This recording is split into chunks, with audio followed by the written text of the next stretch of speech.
মণিপুরে বিধানসভায় বিজেপির সংখ্যাগরিষ্ঠতা আছে।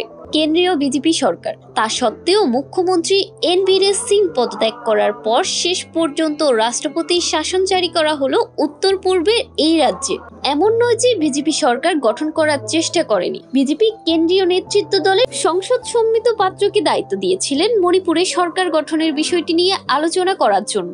সৌমিত পাত্র একাধিকবার বিধায়কদের সঙ্গে আলোচনা করেছেন, কিন্তু মুখ্যমন্ত্রীর নাম নিয়ে কোনো মন্তব্য হয়নি। তাই রাষ্ট্রপতির শাসন জারি করা হয়।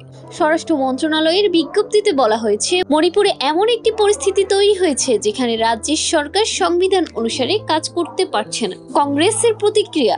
কংগ্রেস নেতা রাহুল গান্ধী বলেছেন, বিজেপি স্বীকার করে নিলেও মণিপুরে শাসন করার ক্ষমতা তাদের নেই।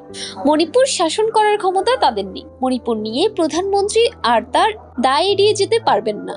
কংগ্রেস নেতা জয়রাম রমেশ বলেছেন, গত 2 বছর ধরে কংগ্রেস রাষ্ট্রপতির শাসনের দাবি জানিয়ে আসছিল।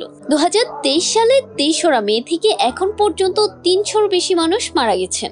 60,000-এর বেশি মানুষ ঘরবাড়ি ছেড়ে পালিয়ে এসেছেন।